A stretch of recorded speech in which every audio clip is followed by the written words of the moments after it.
So, Professor, you've just told us about the uprising of the 20,000, when the women's garment workers of New York City flooded the streets in 1909 to protest their working conditions. And this was part of a sort of broader period of women's activism and organizing that the historian and activist Meredith Tax calls the rising of the women. I wonder if you could tell us a bit more about this. It's a great title, The Rising of the Women, because women did rise in this period in all kinds of different ways and in all kinds of different movements. So just to begin with those sort of middle-class women who no longer could tolerate their circumstances, one thinks immediately of people like Charlotte Perkins Gilman, for example. Gilman was a daughter of a rather well-known family, the Beecher family, but her mother was widowed young, and the mother and Gilman herself, the daughters, were raised together, but in a variety of homes of relatives. And Gilman herself, when she married, which she did fairly young, and had a child, and then sank into a deep depression.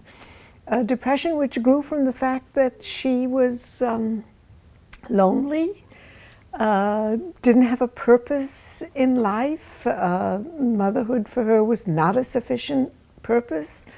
And so for her, the rebellion was against the purposelessness or the uselessness of her, what she saw as her existence.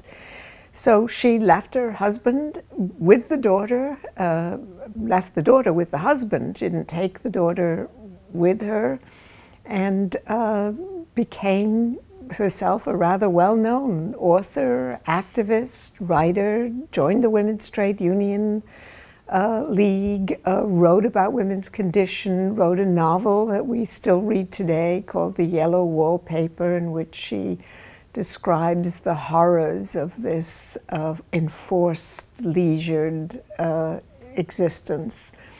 So she's one of the heroines or the people who rose in that period.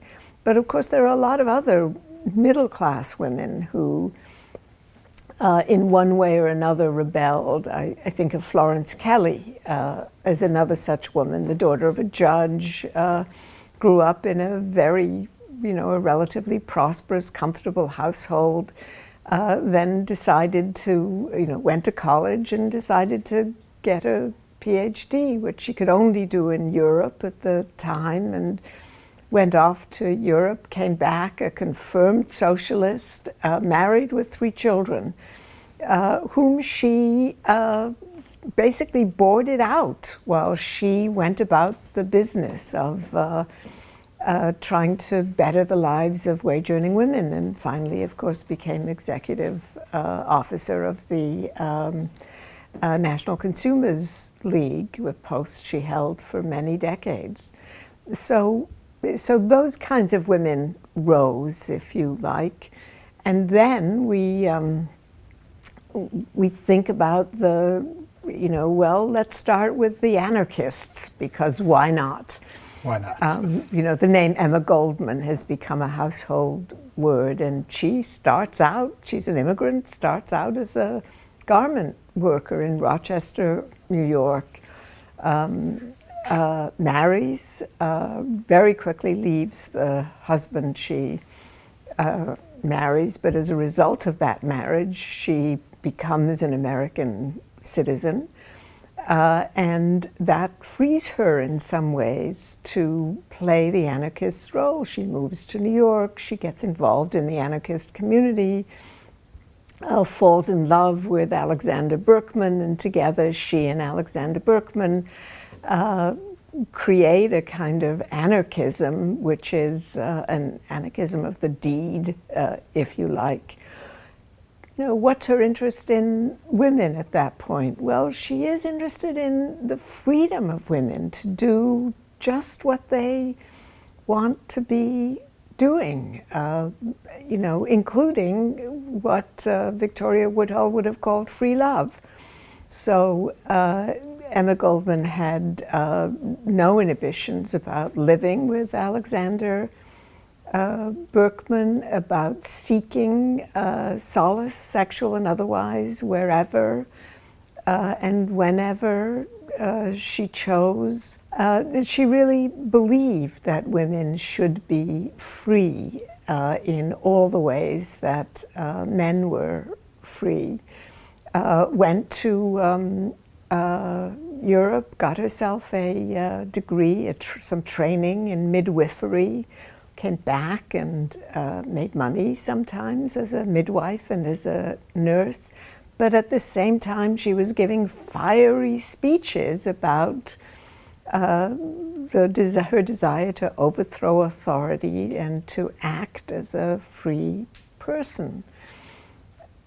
Then, of course, she couldn't. I mean, for a while, she was a little bit older, but for a while she fell so deeply in love with somebody who wasn't as deeply in love with her, Ben Reitman, that she fell to pieces over that relationship. So, you know, freedom has its barriers, but she was a woman who inspired thousands of other women by her speeches, by her comments, by her lifestyle, and became just an enormous threat to the establishment, if you like, which repeatedly arrested her, repeatedly threw her in jail and she repeatedly got out claiming free speech and you know, eventually was deported because she opposed the war and the First World War, and the federal government could no longer tolerate her. So they deprived her of her citizenship, deprived her husband of his citizenship, or her former husband of his citizenship, and thus deprived her of her citizenship, and she was deported. So Emma Goldman is, in a way, a wonderful place to begin talking about the rising of the women, because she was connected to so many different efforts and movements. One person she connected with in Greenwich Village was Margaret Sanger over the issue of women's access to reproductive health and birth control. Yes, and that was an issue that was really on the radical edge in those days. So it wasn't so much that birth control was illegal, though it was, as it was that you couldn't send birth control materials having to do with contraception, etc., through the mails because it was considered obscene to do so.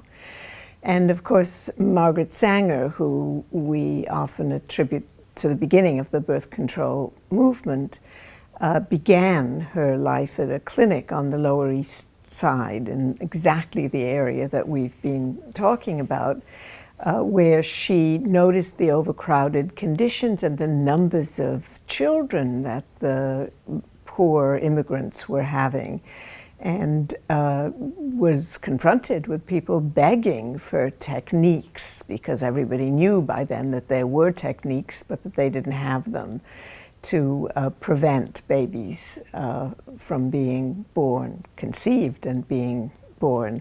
So Sanger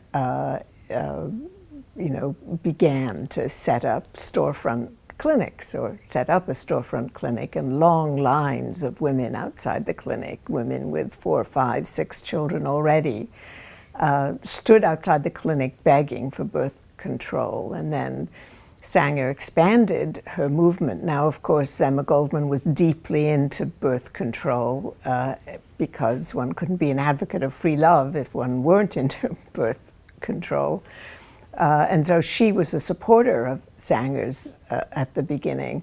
And Sanger then began to publicize her work and her materials, and she was arrested and sent to jail. And she actually wasn't sent to jail. She would have been sent to jail, but she left for Europe because she didn't want to go to jail, and came back a few years later and became just a loud, outspoken advocate through her journal, The Woman Rebel.